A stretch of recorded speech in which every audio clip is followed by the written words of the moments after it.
Buenas tardes y bienvenidos a la entrevista al día aquí en Lancelot Televisión. Hoy vamos a hablar de archivos y es que en este caso el municipio de Teguise, la verdad que principal referencia del archivo en la isla de Lanzarote, a partir de mañana y el sábado organizarán las quintas jornadas de archivo de Teguise. En este caso serán diversas las ponencias y hoy vamos a tener a uno de los ponentes con cuestiones interesantes, porque vamos a hablar no solo de archivos, sino desclasificación de documentos, el uso y abuso de secretos, ¿no? De cuestiones que hasta que incluso el Estado puede retener y bueno, él va a dar su punto de vista y vamos a hablar pues de muchísimas cosas, en este caso con Miguel Ángel Esteban Navarro. Vamos allá.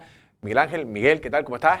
¿Qué tal? Buenas tardes, muchas gracias. ¿Todo bien por aquí por Lanzarote? ¿Sueles venir? ¿Ya habías venido? No, ya conocía la isla, yo creo que es la quinta vez que vengo y es una isla pues, que me gusta mucho, tanto su clima como su geografía y sobre todo pues, la magnífica atención de la gente de Lanzarote. Bueno, pues nosotros también nos gusta que venga gente como tú, en este caso, profesor universitario de Zaragoza y especialista, ya decimos, en ¿no? Archivos, inteligencia, comunicación, diversas cuestiones. Vamos a empezar un poco para ser un poco más carácter genérico, vas a ser casi como de organizador en el sentido de que cómo están enfocadas estas jornadas y qué es lo que se pretende un poco. También luego hablaremos de tu parte, ¿no? Pero la importancia de los archivos, entiendo yo.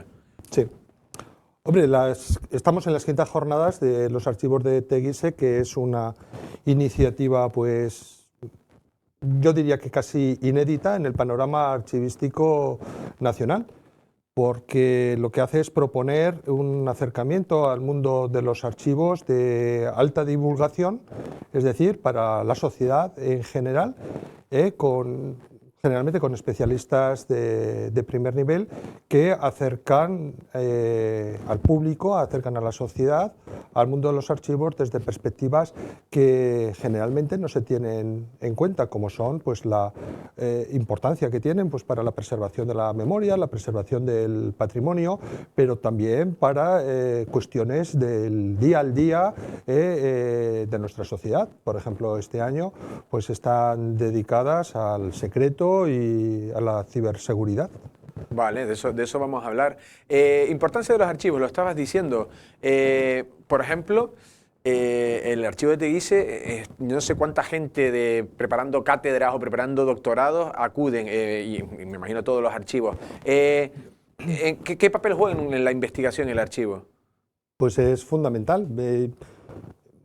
Precisamente esta mañana he estado visitando el archivo municipal de Teguise y ha sido una gran sorpresa pues ver la riqueza de sus fondos, que precisamente sin ellos sería imposible recuperar la historia de la isla, mantener su memoria y las campañas que están haciendo por parte del Ayuntamiento de Teguise, pues de recoger toda la información que existe sobre Teguise en diversos archivos de la península o de fuera de España y que además están a la libre disposición de todos los investigadores, no solamente canarios, sino de cualquier lugar del mundo, porque están totalmente digitalizados y disponibles para el público.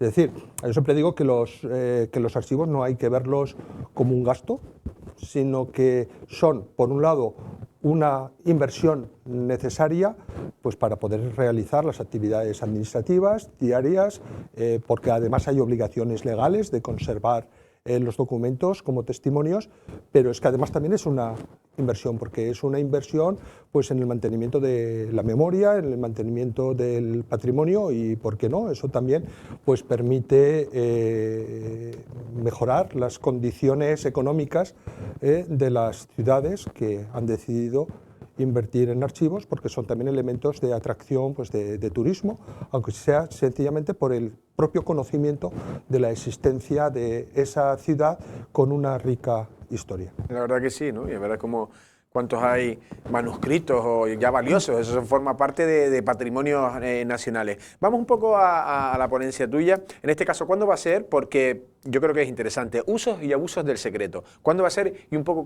por dónde vas a abordarla? ¿Qué es lo que pretendes un poco ofrecer?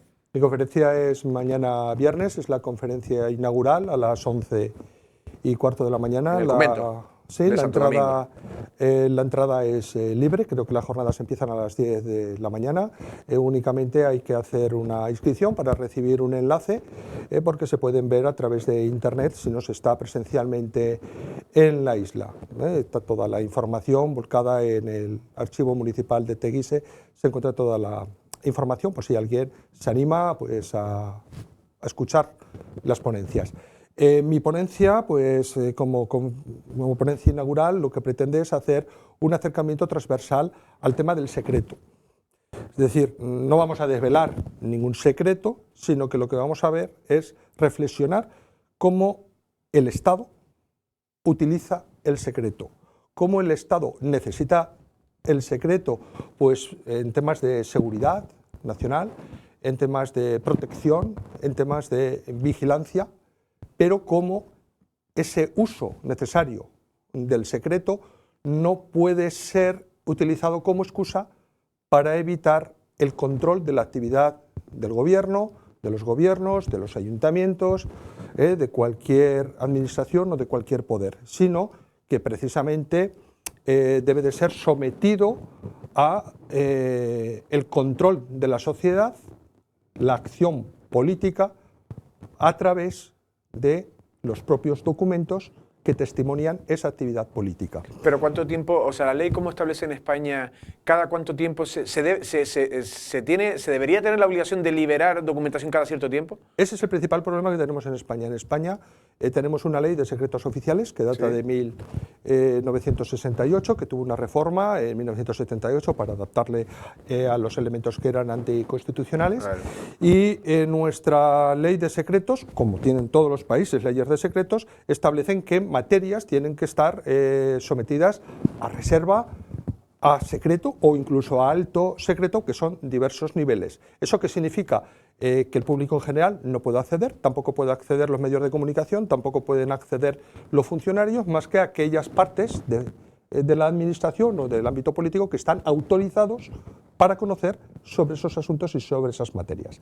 ¿Qué es lo que sucede en otros países, como Estados Unidos o como el Reino Unido, que tienen unas leyes de desclasificación de documentos?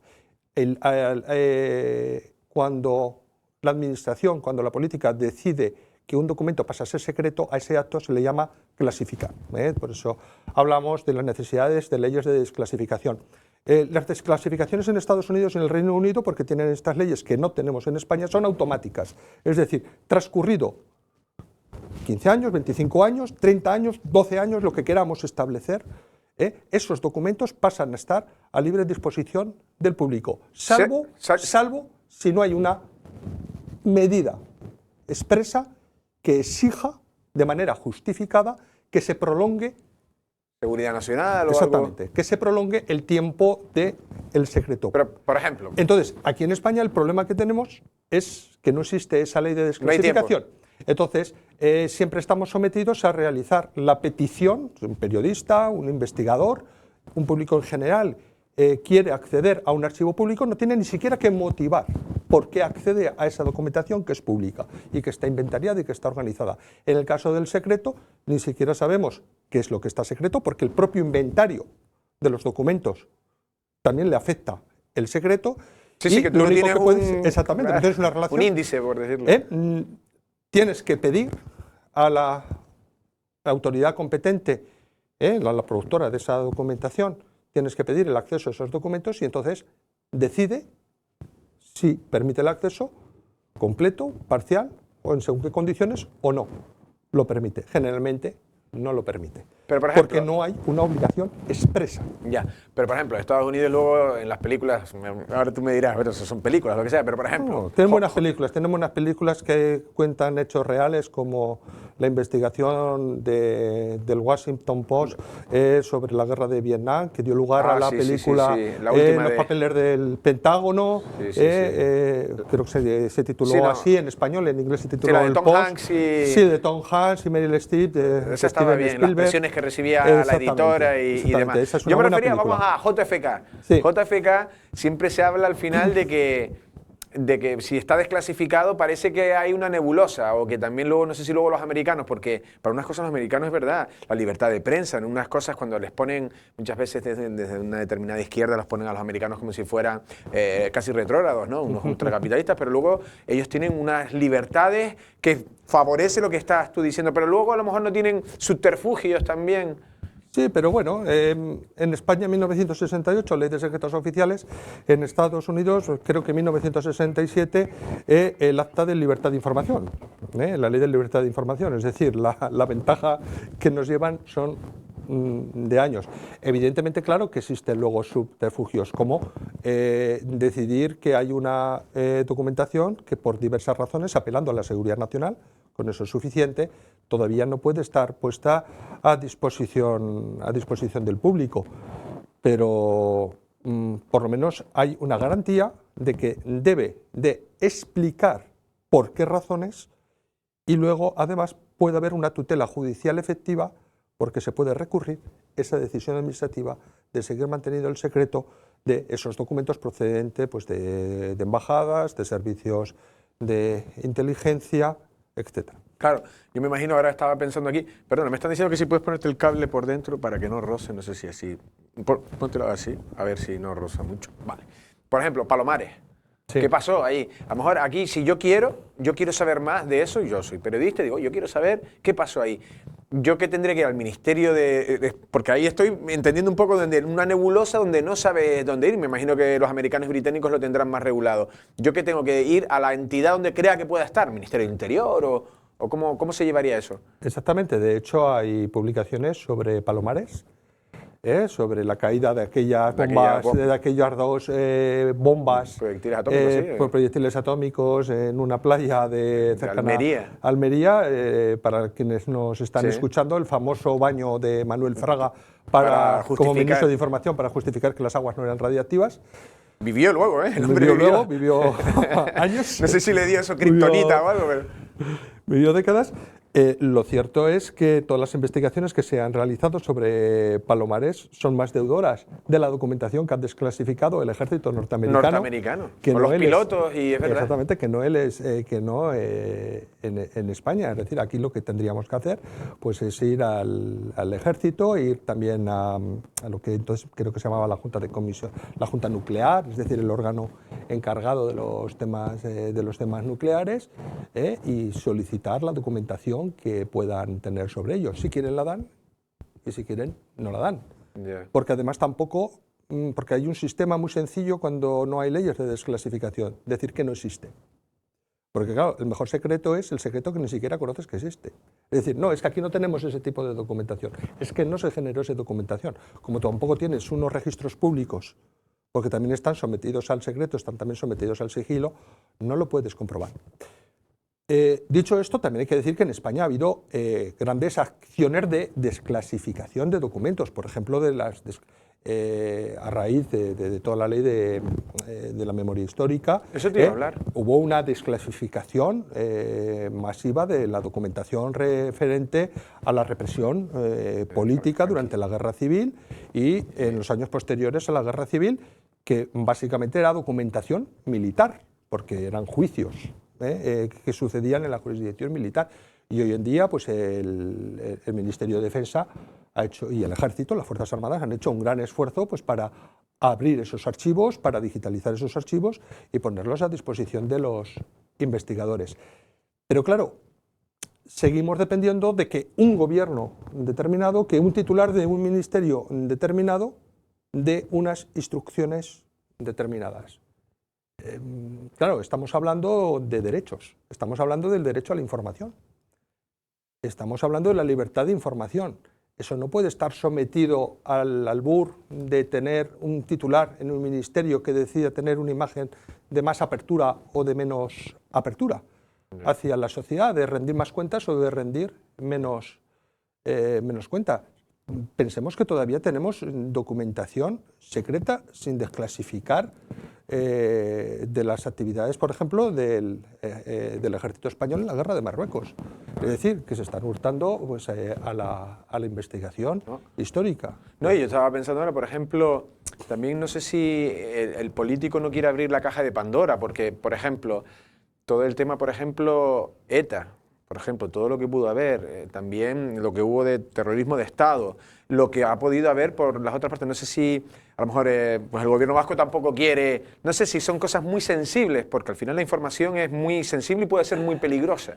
Claro, me gusta la apelación que has hecho a Pandora, porque precisamente una de las principales acciones periodísticas hechas por el Consorcio de Investigación Periodística, una de las principales acciones de filtración de documentos, porque claro, cuando no se pueden conseguir los documentos, los medios de comunicación buscan caminos para conseguir acceder a esa información.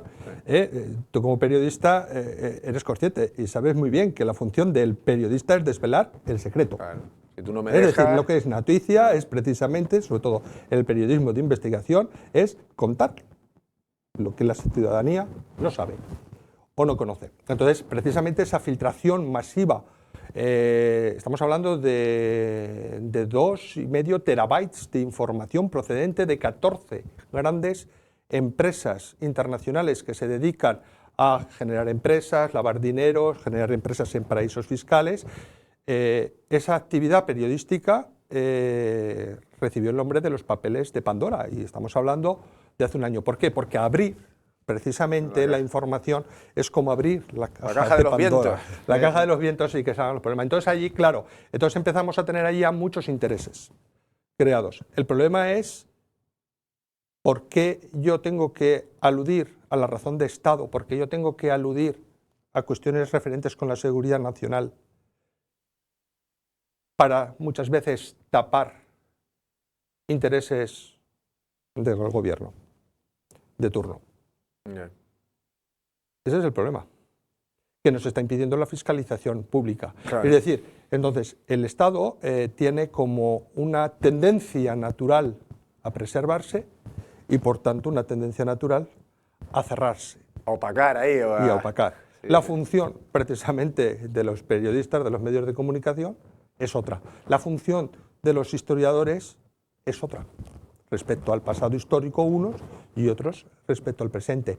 Y la obligación de los archiveros es muy clara, porque el archivo no solamente es un centro de custodia y un centro de conservación, es ante todo también un centro de información. En los archivos se conservan y se organizan precisamente para que la ciudadanía pueda conocer la actividad administrativa o pueda tener y pueda construir la memoria histórica de los tiempos pasados. Y ahora de actualidad no es exactamente archivos, mucho menos, pero ahora tenemos Pegasus, ahora hay otras crisis, ¿no? También el acceder de una manera también avalado por el Estado y donde la intimidad de las personas está en vilo. No sé de qué manera lo puedes tú ver relacionado con... Bueno, permíteme que discrepe con que no está relacionado con los archivos. Está muy relacionado con los archivos, porque claro, la información que un presidente de gobierno o que un ministro transmite o conserva en forma de WhatsApp, de forma de correos electrónicos, de forma de conversaciones grabadas, imágenes que se realizan en el cumplimiento de su función como ministro o como presidente. Sí, que si no es una cosa personal... Y con un teléfono institucional, con un medio de comunicación institucional, ¿eso es público o eso es privado? Eso es público. Pero ya es un archivo ya, eso es un archivo. Esto es un archivo. Esto es un archivo. Sí, se registra, claro. Entonces, es decir, cuando se está realizando una intrusión a una herramienta de comunicación y ese almacén de comunicación, estamos hablando de archivos. Entonces, a lo mejor el móvil de un presidente, el oficial, debería ser público. No debería de ser público, bueno, pero o sí que debería, dentro de... Es decir, debe de ser considerado como documento público, que es diferente a que tenga que tener un acceso público. No, es decir, no mismo ahora. No, ahora mismo no, pero a lo mejor dentro de 20 años sí, o dentro de 30 años sí. Vamos a poner un ejemplo. En Estados Unidos, todas las conversaciones, desde años, desde hace décadas, que realiza el presidente de Estados Unidos, todos los encuentros, todas las reuniones que se realizan en el despacho Oval, son grabadas y forman parte del patrimonio. Hubo una sentencia hace unos años de la Corte de Justicia de Alemania Federal, donde se declaró que los WhatsApps de Angela Merkel como canciller eran documentos públicos, están conservados. Lo digo porque Angela Merkel, siempre la mayor parte de sus imágenes, cuando estaba en el Parlamento, es con el teléfono móvil, porque era, por lo que se ve, utilizaba muchísimo el WhatsApp. Y hubo problemas y acusaciones hacia Estados Unidos por parte de Snowden de que se habían introducido en el móvil de Angela Merkel. Es decir, cuando estamos hablando, por volver a la pregunta inicial, de temas como Pegasus, allí hay supuestas intrusiones, bueno, supuestas no, porque han sido reconocidas por el Centro Nacional de Inteligencia, que ha habido una serie de intrusiones legales, de acuerdo con los procedimientos que marca judiciales, o sea, la ley, es decir, una autorización judicial previa. Todas esas grabaciones que se han obtenido de las personas espiadas, esos son documentos públicos. Esos son documentos que ha generado el Centro Nacional de Inteligencia como organismo público y que debe de conservar en sus archivos.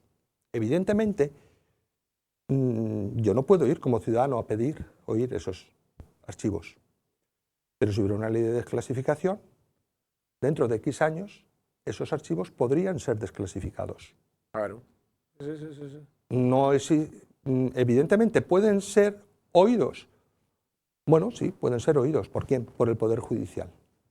Y que determine si se puede si se pueden publicar o no se pueden publicar. Ya nos hemos ido de tiempo, Miguel.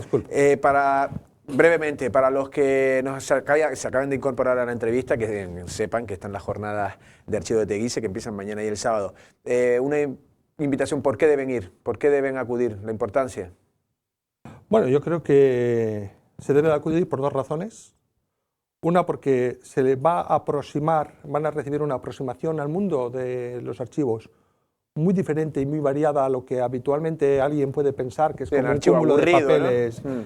Viejos. Allí se va a hablar desde el archivo secreto del Vaticano hasta los temas de ciberseguridad por el coronel Pedro Baños. Va a venir también un hacker a hablarnos de ciberseguridad. Yo voy a hablar sobre todas estas cosas que he dicho, que se entiende por el secreto y que consecuencias políticas tienen, y sobre todo el secreto de los servicios de inteligencia. Se va a hablar también de los archivos canarios, se va a hablar también de la conservación. Es decir, yo creo que son unas jornadas en las que la inscripción es gratuita, se puede seguir también por internet, y estoy seguro que entre las diversas conferencias que hay a lo largo de esos días, pues alguna podrá ser de su interés. Está también una conferencia de este gran historiador, Ángel Viñas.